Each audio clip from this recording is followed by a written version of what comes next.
مرحبا بكم مشاهدينا الكرام في هذه النشرة الإخبارية العاجلة.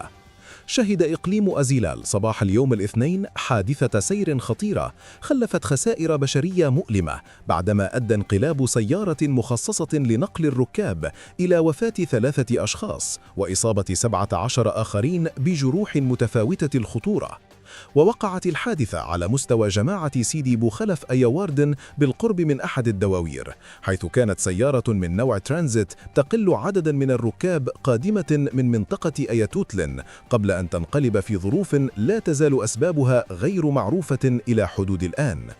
وفور توصلها بإشعار حول الحادث انتقلت عناصر الدرك الملكي التابعة لسرية دمنات إلى جانب السلطات المحلية إلى عين المكان، حيث تم تأمين محيط الحادث واتخاذ الإجراءات اللازمة مع فتح تحقيق تحت إشراف النيابة العامة المختصة من أجل تحديد ملابسات الواقعة وكشف أسبابها الحقيقية.